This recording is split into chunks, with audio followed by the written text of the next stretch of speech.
Hi, I'm Alexa. I'm a high school senior and I'm a first-time voter.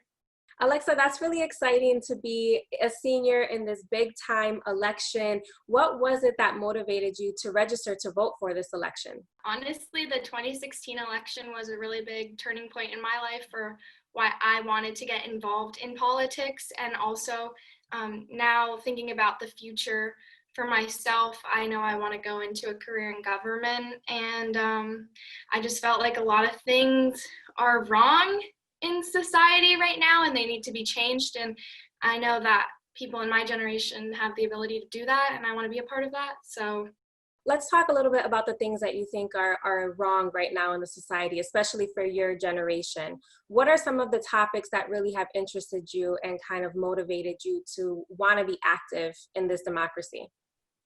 well, I guess like I'm taking an AP government class right now, and yesterday we talked about um, ideals of democracy and how we haven't upheld those. And I look back at the Declaration of Independence and I think about how all men have freedom and liberties, and even in 2020 we still don't have that. And you look at people of color, and I'm not one of those people, but I can sympathize with them and realize that there's been decades and hundreds, over 100-year period of where they haven't been treated equally, and it's I guess super frustrating to say the least to see these people still go through that today in such a civilized world that we live in, I guess. But that's just something that's really big on my agenda, and I just feel like with the president right now, it's not necessarily addressed in the right way, and there's not enough done for it. So you mentioned that right now the president you feel is not addressing the issues that you feel are important properly. So do you know who you're going to vote for in this election? Yes, I'm going to vote for Joe Biden because I believe that at this point in time, we need someone who cares about science, especially. I'm going to be here for a long time, and climate change is a really big debate right now. And also, just I feel like society is becoming more accepting of just all different types of people, and you want to elect someone who is willing to put other people in power that will help the generalized population. So although you're voting for Joe Biden, I noticed that you didn't declare a political party when you registered to vote. What was the reasoning behind that? Well, I guess I can look at a state like Massachusetts, and we're a very liberal state, and we have a Republican governor who I think has done a pretty good job at dealing with the coronavirus pandemic. And, you know, you just never know what the future will bring and who it will bring. And I don't necessarily want to pick a side because I don't know 20 years from now how I'll feel. So that's why I wanted to put down independent, because I can side with both sides on certain things. Well, I think that's very admirable, especially for being a senior, because I know when the first election that I voted in was when Obama was first president.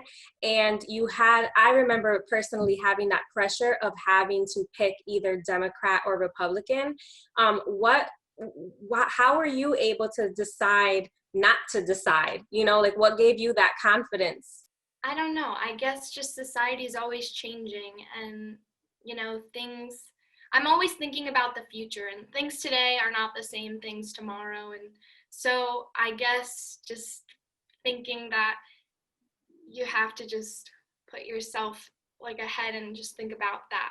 When did you first learn about voting and the role that you could play in it, and what did that mean to you? So I first started learning about voting back when Obama was running against Mitt Romney, and I was in the fourth grade, and we had a mock election. And for a time after that, I didn't really care much. But as the 2016 election rolled around, I realized that I would be able to vote for the next election, and it was my time to get involved and start creating opinions for myself. Are you excited to vote for the first time? I am super excited to vote. I've been helping with local elections right now, and I'm really excited to be outside and go stand and support different people who are running for office on election day, and I'm also super excited to be able to go and vote at the polls. So you speak about being involved in even local elections. What have you been doing to keep yourself informed so that you can make a decision, your own personal decision on who to vote for, local and nationally?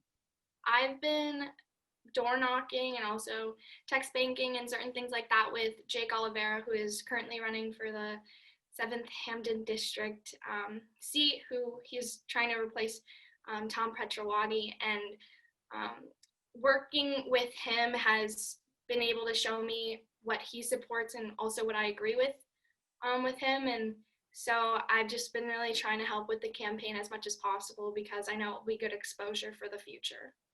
Now, you yourself are really actively involved in politics in all different aspects right now. I know that even myself, having already voted in a couple of elections, there's people in my circle that are not into voting, don't think that their vote counts. Do you see the same with your group of friends? And if you do, what do you say to them? Well, it's hard right now because a lot of my friends are not able to vote, but my best friend is actually able to. And, I've been on her case, as annoying as I can be, to make sure to register to vote and really sit down for herself. We don't necessarily need to agree on the same things, but to just figure out what she wants to support and why she supports it. I think that's really important with people of all ages to really figure out why they support the person and what causes for they do that for. What impact do you think your vote has? I know that in Massachusetts, it's a very liberal state, and it's going to be blue no matter what. But just knowing that I'm out there and I'm participating in something that is greater than myself, I think is really special in a way. And I'm just really excited to be able to do that. Well, I think also a lot of times the younger generations have that bad rap that they're uninvolved or they don't care, or I know especially for your generation you're more into technology. Do you think that sometimes your generation is underestimated, especially when it comes to politics, or do you feel that your voices are being heard? In some ways, I think our voices are being heard, but at the same time, um, yeah, people do undermine my generation a lot, but also technology is a great thing and it's able to spread a lot of information about certain things and people really get their point across on there. And, um, like, especially people who are, I don't want to say famous, but like, I guess that's what they are, really using their voices to try to have other people see their perspectives. And I feel like my generation can take a lot from that.